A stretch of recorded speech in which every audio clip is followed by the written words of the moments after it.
কয়েকটা তথ্য দেই শুধু। আমাদের প্রসিকিউশন টিমটা হয়েছে, এর পাশাপাশি আমাদের ইনভেস্টিগেশন যে টিম আছে, চিফ ইনভেস্টিগেটর সহ যারা অন্যরা আছেন তাদের নিয়োগ করা হয়ে গেছে।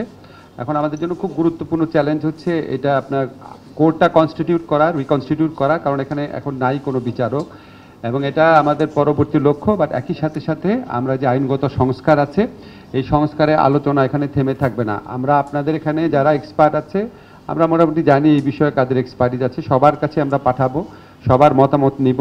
এবং আমাদের এখানে আর দুইটা জিনিস ক্লিয়ার করি, শুভ্র ভাই এটা খুব ভালো মতো বলেছে, শুভ্র ভাই মানে আদিলুর রহমান খান, উনি ভালোভাবে বলেছেন যে আমরা কেন আপনার রোম স্ট্যাটিউট অনুযায়ী আমরা যেহেতু আমরা স্টেট পার্টি, আমরা তো যেতে পারতাম, কিন্তু আপনি খেয়াল করে দেখবেন ওখানে একটা কথা বলা আছে, একটা স্টেট যদি আনএবল হয় অথবা আনউইলিং হয় তখন সে যাবে। এখন আমরা তো মানে আমরা মনে করি আমাদের সক্ষমতা আছে বিচার করার। এটা প্রথমে আমরা যদি বলি সক্ষমতা নাই, তাহলে আমার বিচার বিভাগকে ছোট করা হয়, আর আনউইলিংয়ের তো প্রশ্নই আসে না। সেকেন্ড হচ্ছে যে যে হাইব্রিডের ক্ষেত্রে আমরা একটু ইনভেস্টিগেট করেছি, যেমন আপনারা জানেন কম্বোডিয়াতে যে বিচারটা হয়েছে, সেখানে খেমা রুজের যে লিডার ছিলেন খিউ সাম্পান, খুব কুখ্যাত মানুষ ছিলেন। তো ওনার মতো একটা মানুষের বিচার আপনার উনি গ্রেফতার হয়েছে 2007-এ, বিচার হয়েছে 2018-তে, 11 বছর লেগেছে। কোনো কোনো ক্ষেত্রে 15 বছরেও বিচার সম্পন্ন হয় নাই। তো আমাদের কাছে মনে হয়েছে এখানে একটা অনেক বড় দীর্ঘসূত্রিতা থাকে, আর আমাদের একটা ন্যাশনাল ইমোশনের ব্যাপার আছে। আমরা এই বিচার প্রক্রিয়ার খুব কাছাকাছি থাকতে চাই। এটার জন্য সব কিছু বিবেচনা আমরা এই আমাদের অভ্যন্তরীণ ট্রাইব্যুনালটা আছে ডোমেস্টিক, সেটাকে প্রেফার করেছি। এলো ভিশন মুশকিল আসান অফার, যে কোনো ব্র্যান্ডের পুরনো ফ্রিজ নিয়ে চলে আসুন ভিশন শোরুমে আর নিয়ে যান নতুন ভিশন ফ্রিজ 20% পর্যন্ত ছাড়। একটা কথা শেষ বলতে চাই, আমি এটা প্রথম দিন থেকে বলছি, আমরা এখানে কোনো প্রতিশোধ চাওয়া, কোনো প্রতিহিংসা এটা না, আমরা সুবিচার চাই।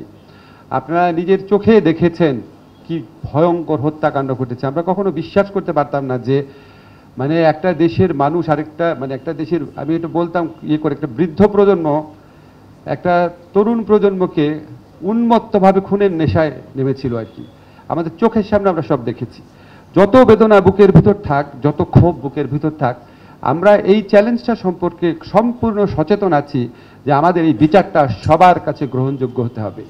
আমার বুকের ভিতরে যত কষ্ট থাক, যত হতাশা থাক, যত আপনার ক্রন্দন থাকুক, ক্ষোভ থাকুক, বিচারটাকে অবশ্যই আমাদের সবার কাছে গ্রহণযোগ্য হতে হবে।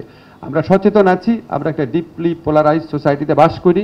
আমরা সচেতন আছি এই দেশে বিচারের নামে কী ধরনের অবিচার হয়েছে অতীতে, আমরা সব কিছুই জানি, এবং এই জন্য আমরা সচেতন আছি যে এটার প্রতিফলন আপনারা আমাদের বিচার কার্যের মধ্যে দিয়ে দেখবেন।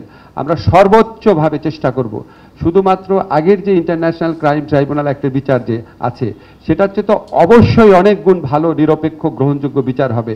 আমরা চেষ্টা করব আন্তর্জাতিক বিশ্বের কাছে এবং এখানে বাংলাদেশে যারা প্রতিটা মানুষের কাছে যেন এই বিচার গ্রহণযোগ্য হয়। যেসব নেতারা বা যে সমস্ত ব্যক্তিরা এখানে বিচার কার্যের সম্মুখীন হবেন, তাদের যারা সমর্থক আছে, তাদেরও যেন মনে হয় হ্যাঁ সত্যি উনি অন্যায় করেছে বা উনি অন্যায় করে নাই, তারাও যেন কনভিন্স থাকে। আমরা এই সমাজে আর ক্ষত চাই না, বিভাজন চাই না। আমরা বিচারের মধ্যে দিয়ে একটা রিকনসিলিয়েশনের প্রসেসের শুরু করতে চাই, যে সবাই যেন একমত হয় এই বিচারটা যেটা হয়েছে, এটা বিচারে যে শাস্তি পেয়েছে যদি পায়, এটা অবশ্যই তার প্রাপ্য ছিল। এই ধরনের একটা শ্রেষ্ঠ মাত্রায়, সর্বোচ্চ শ্রেষ্ঠ মাত্রায় বিচার প্রতিষ্ঠা করার প্রত্যয় নিয়ে আমরা এগিয়ে যাব। আপনাদের সাথে মাঝে মাঝে কনসালটেশন করব। আমাদের যখন যা গাইডেন্স দেওয়া দরকার দিবেন, আমাদের ওপেন একটা আমরা একটা গুগল একটা অ্যাড্রেসও খুলবো, যখন যার দরকার পরামর্শ দিবেন।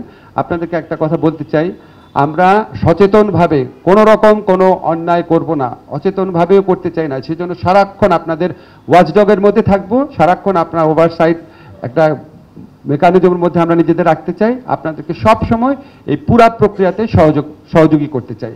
আপনাদের সবাইকে